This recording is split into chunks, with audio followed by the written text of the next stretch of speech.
Welcome to Ekta's Maths Academy. In today's video, I am going to tell you about inverse Laplace transform. पहले मैंने आपको Laplace transform और उसकी properties के बारे में ऑलरेडी बताया हुआ है, आप मेरे वो वीडियोस रेफर कर सकते हो. सो आज मैं आपको इनवर्स Laplace transform के बारे में बताऊंगी. Now see, inverse Laplace transform क्या होता है? इनवर्स Laplace transform का ऑपोजिट होता है. जैसे if Laplace of f of t is phi of s, then Laplace inverse of phi of s will be f of t. अगर F T का Laplace phi S है, then phi S का Laplace inverse F of T हो जाएगा, right.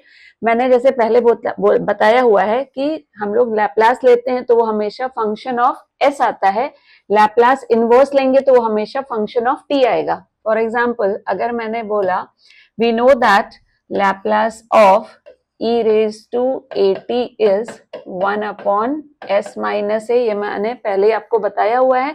तो यहां से what we will get, Laplace inverse of 1 upon s minus a. अभी इसका लैप्लास ये है तो इसका Laplace inverse e raised to at हो जाएगा. So we will get Laplace inverse of 1 upon s minus a as e raised to at. Similarly, Laplace of cos at होता है s upon S square plus a square. तो यहां से अगर मैं इसका लैप्लास इनवर्स लूंगी, that means s upon S square plus a square का लैप्लास इनवर्स लूंगी तो वो वैल्यू हो जाएगी cos ऑफ at. तो हम लोगों के जो भी इनवर्स के फॉर्मूले हैं वो सारे के सारे लैप्लास के फॉर्मूले से ही डिराइव किए गए हैं. उसमें कुछ फॉर्मूलेज ऐसे हैं जिसमें स्लाइट चेंजेस कर दिए गए हैं जिससे आप लोग उसको इजीली अप्लाई करके इनवर्स फाइंड कर सको. So will take those formulas. See, अभी जैसे यहाँ पे है, मैंने अभी बताया e रेज टू at का Laplace 1 upon s minus a होता है, तो Laplace inverse of 1 upon s minus a is e raise to at. Similarly, Laplace inverse of 1 upon s plus a is e raised to minus at. अभी अगर आप ये चार फॉर्मूले देखो, अगर आपने मेरा लैप्लास का वीडियो देखा होगा देन आपको कोई प्रॉब्लम नहीं आएगी, बिकॉज ऑलरेडी मैंने उसमें ट्रिक्स बताई हुई थी. ये चार फॉर्मूले में बच्चे अक्सर कंफ्यूज होके मिस्टेक करते हैं. फर्स्ट, अगर s है ऊपर में तो वहां पे cos लेना है कि साइन लेना है, वो कंफ्यूजन होता है. सेकेंड कंफ्यूजन उनको क्या होता है कि वो प्लस में यहाँ पे हाइपरबोलिक लिखना h लिखना है या माइनस में h लिखना है. तो इसके लिए मैंने लैप्लास में भी बताया था कि अगर s आता है तो cos में s साउंड करता है, तो whenever s will come in the numerator उसका लैप्लास इनवर्स में cos होगा. तो जहां पे भी, जैसे यहाँ पे s upon S square plus a square है तो इसका लैप्लास इनवर्स cos at है. यहाँ s upon S square minus ए स्क्वायर है तो इसका लैप्लास में भी cos h at आता है, राइट.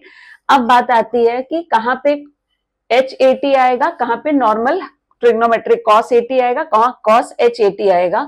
इसके लिए भी मैंने पहले बताया था कि जब भी माइनस आता है तो उसके साथ हाइपरबोलिक फंक्शन आएगा, मतलब h और m, ये h और m या m और h एक साथ रिलेटेड होते हैं. इसके लिए याद करने के लिए मैंने लैप्लास में भी बताया था कि एक क्लोथिंग ब्रांड होता है H&M, तो यहाँ पे आप उससे याद कर सकते हो कि H&M मतलब m माइनस के लिए है और h is for hyperbolic function.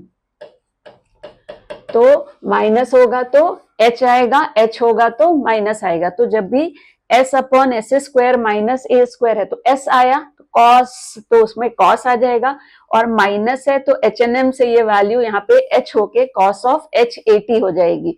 Similarly अब ये 1 आया तो यहाँ पे 1 अपॉन एस स्क्वायर माइनस ए स्क्वायर है तो माइनस है तो ये 1 upon A sine H A T हो जाएगा, राइट.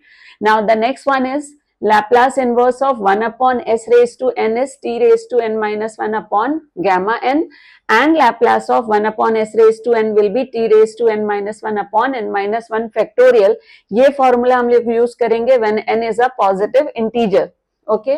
एंड इसी ये भी ऑलरेडी हम लोगों ने लैप्लास में पढ़ा हुआ था कि Laplace of 1 is 1 upon s, तो Laplace inverse of 1 upon s will be 1, and Laplace of t 1 upon s square होता है. तो मैं इसको भी बोलती हूँ कि आप एज अ फॉर्मूला याद करके रखो कि Laplace inverse of 1 upon s square is t, okay. So ये फॉर्मूले को अभी आपको अप्लाई कैसे करना है. सपोज मैंने अभी बताया कि इनवर्स लैप्लास जो भी होगा वो टी के टर्म में होगा। देखिए जितने भी लैप्लास इनवर्स की वैल्यूज हैं वो सारे के सारे टी में आ रहे हैं, राइट। और इसका एप्लीकेशन कैसे होता है, suppose you have to find Laplace inverse of 1/s-3। अब ये किस टाइप का फंक्शन है, इस टाइप का है, तो अगर मैं इससे इसको कंपेयर करूंगी तो ये 1/s-a टाइप का है, यहाँ पे a क्या है, 3 है, तो इसकी वैल्यू हो जाएगी e⁻3t। अगर मैंने बोला लैप्लास इनवर्स ऑफ s/s² - 5², तो पहला तो s आया, तो मतलब यहाँ पे cos s है, तो वो उससे आप यहाँ पे cos लिख सकते हो।